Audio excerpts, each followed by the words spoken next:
시청자 여러분 안녕하십니까? 요즘 대학가는 학과 통폐합 같은 기업식 구조 조정으로 뜨겁습니다.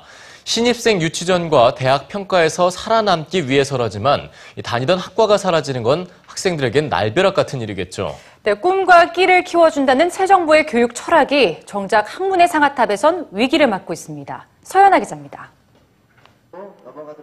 피켓을 들고 농성을 벌이는 학생들. 구조조정 중단하라! 학교 측이 전공 선택 비율이 낮은 학과들을 없애기로 결정했기 때문입니다. 비교민속과 아동 청소년, 가족복지 등 4개 학과가 당장 내년부터 신입생을 못 받게 됐습니다. 폐지되는 학과의 학생들은 입학할 때 품었던 꿈을 바꿔야 할 처지라며 당혹해합니다. 민속학 전문가로 국제기구에 진출하는 게 꿈이었던 이 학생은 입학한 지 한 달 만에 전공이 사라진다는 통보를 받았습니다. 민속학만을 보고 이 아시아문화학부에 이제 중앙대학교에 들어왔고, 이게 또 전국에 2개밖에 없는 것도 알고 들어왔어요. 근데 이렇게 뭐 손도 못 쓰고 그냥 일방적으로 당할 수밖에 없는 것인가. 학교 측은 생존을 위해 어쩔 수 없다고 말합니다. 한정된 예산으로 인기가 적은 전공을 무한정 유지할 수 없다는 겁니다.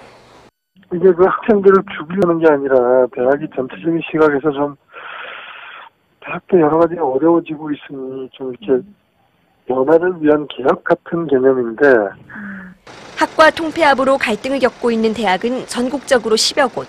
주로 취업률과 학생 충원율이 낮은 인문계와 예술계열 학과들이 직격탄을 맞고 있습니다. 반발을 최소화하기 위해 재학생이 졸업할 때까지는 명목상 학과를 유지해주지만 강의 수를 줄이거나 전과를 제한하는 방식으로 공동화를 유도하기도 합니다. 학교 측에서는 또 이 폐관과를 오래 남겨두기 싫은 그 입장이 있어갖고 아예 전과를 시켜 유도를 계속하는 거예요. 차라리 전과를 내라. 구조조정의 바람 속에 꿈을 바꿔야 하는 학생이 늘고 있는 겁니다. 더 큰 문제는 학과 통폐합이 대부분 구성원들과 상의 없이 일방적으로 추진된다는 겁니다. 고등교육법은 전공 통폐합과 관련된 사항을 대학 평의원회에서 논의해 결정하도록 규정하고 있지만 규제 근거가 없어 유명무실한 실정입니다.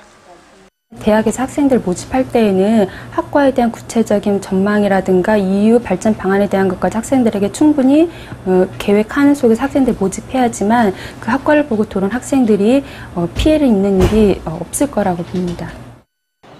학령 인구의 감소 추세가 이어지면서 대학도 변화와 개혁이 필요한 건 사실입니다. 하지만 눈앞의 이익에만 연연한 구조조정 속에 학생들의 꿈과 끼, 그리고 상아탑의 정체성이 흔들리고 있습니다. EBS 뉴스 서연아입니다.